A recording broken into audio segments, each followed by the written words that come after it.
Welcome to Attic Vision. I'm your host, Medusa. This is my co-host, Boris. Today I'll be talking about the Sentinel and a little bit about I Know What You Did Last Summer.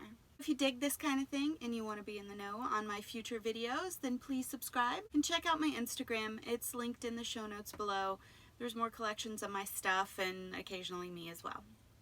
Now, The Sentinel is a 1977 horror flick.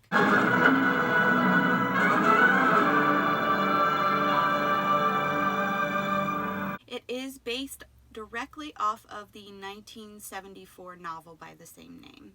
The Sentinel was directed by Michael Winner. Winner was pretty prolific in the 70s. Most notably, to me at least, he directed Death Wish in 1974. He also directed an interesting flick, Scream for Help, in 1984. I suggest seeking it out. Both of them, if you haven't seen them. The movie stars Christina Rains as Allison Parker.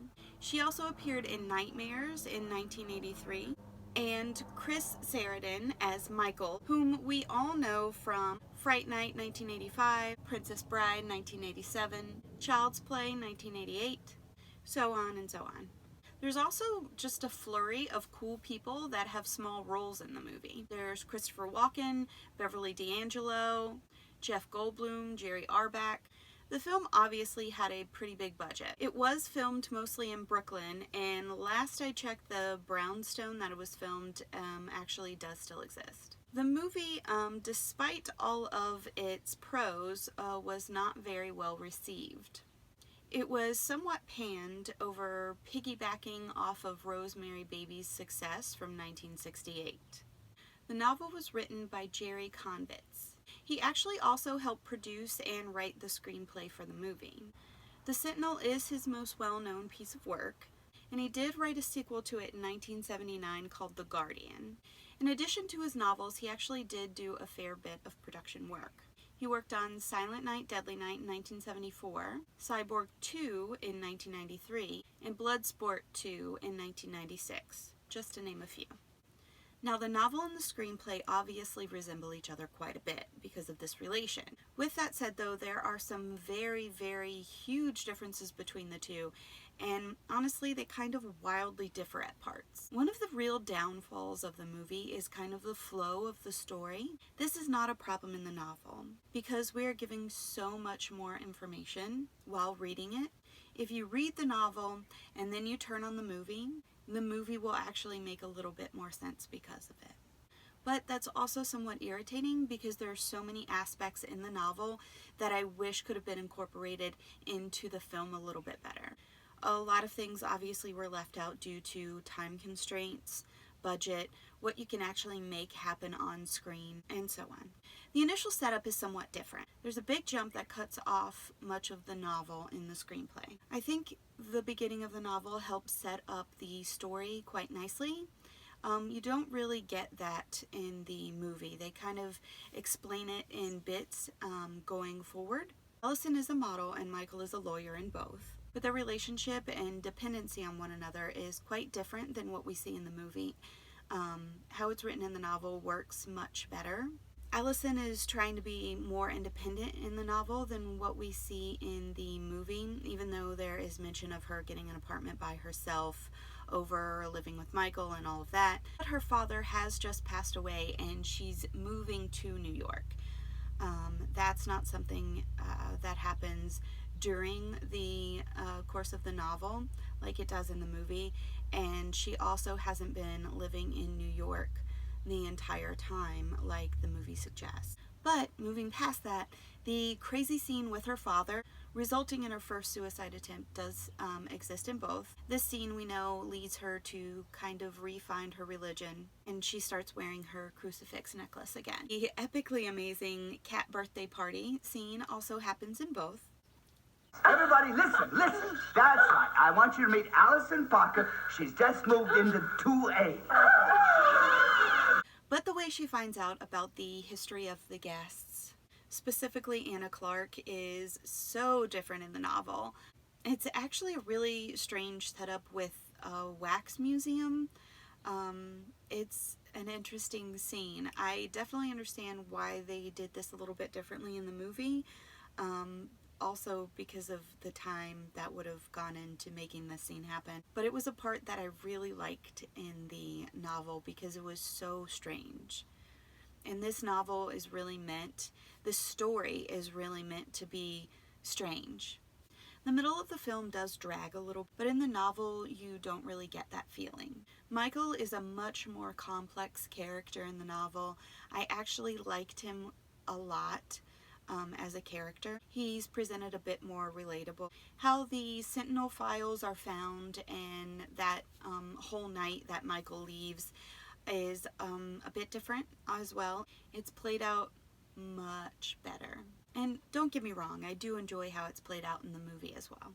Having the book explain Allison's feelings during the peak, when she's in terror, when things are kind of being explained to her about her purpose, is quite amazing. It really helps the readers understand overall just a little bit better than what we get explanation-wise in the film. Of course, in the film, the action scenes between Allison and those in the Legion are way epic. They're super cinematic.